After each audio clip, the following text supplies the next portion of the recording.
Vamos falar da palavra de Deus no Evangelho de Marcos, capítulo 5, versículo 35, onde conta a história de Jairo, que vai atrás de Jesus pedir socorro para sua filha que já estava morta. Jairo, ele era chefe da sinagoga. Enquanto muitos da sinagoga e dos seus colegas líderes dos judeus tentavam fazer com que as pessoas desacreditassem nos milagres que Jesus realizava, Jairo se viu numa situação diferente, uma situação delicada, em que sua filha ficou doente, gastou todos os recursos com os médicos e viu que não tinha alternativa e sua filha ia morrer. Então ele decide ir atrás de Jesus, porque ele ouviu falar que Jesus curava, que Jesus fazia milagres, e ele então vai ao encontro de Jesus. E sua filha ali já com 12 anos de idade, e Jairo então procura a ajuda de Jesus. Ele insistiu que Jesus fosse até sua casa para curar a menina. Jesus ia a caminho com ele. Quando estavam se aproximando de sua casa, conforme Marcos capítulo 5, versículo 35, uma multidão de pessoas e empregados correram até eles e disseram assim: tua filha já morreu, por que ainda incomodas o mestre? Aquela palavra era a palavra que Jairo não queria ouvir jamais na sua vida.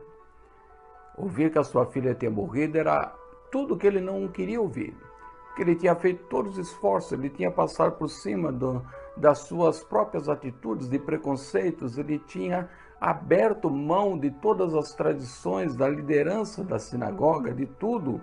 E ele agora está submisso à vontade de Jesus Cristo. Então ele está trazendo Jesus para sua casa e de repente ele chega e ouve: olha, a sua filha já morreu. Essa situação foi muito delicada. E Jesus, estando ali, diz a ele: tão somente creia.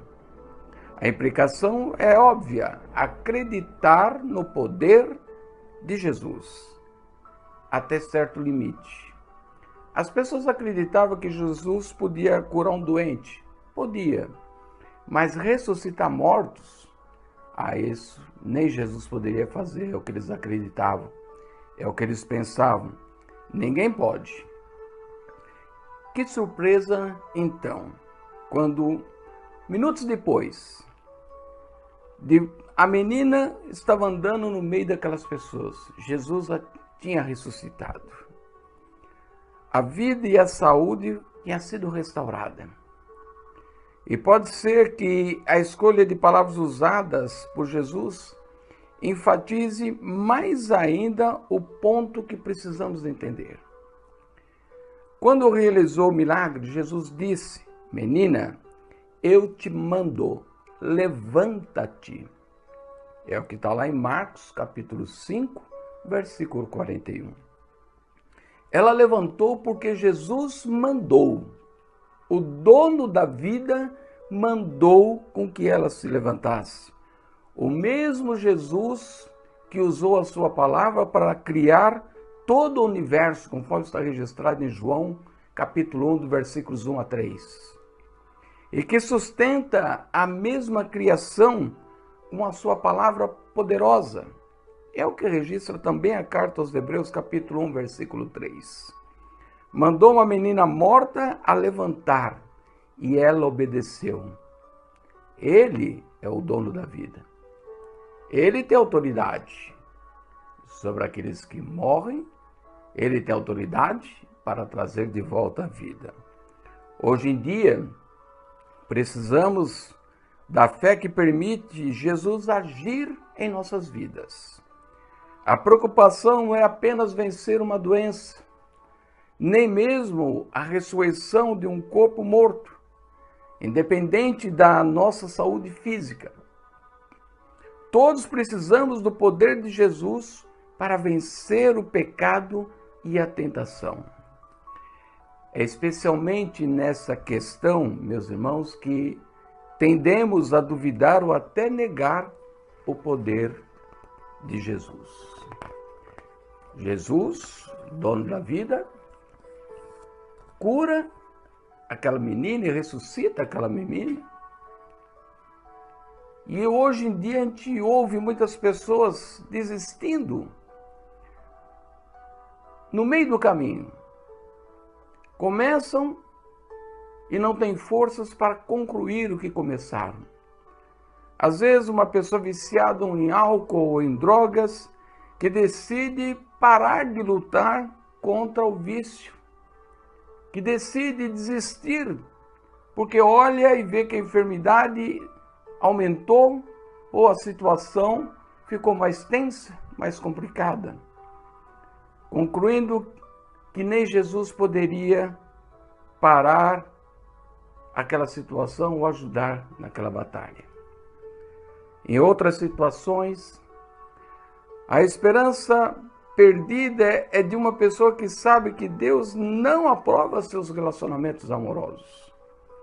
Por não estarem de acordo com seu plano no casamento revelado desde o início da história.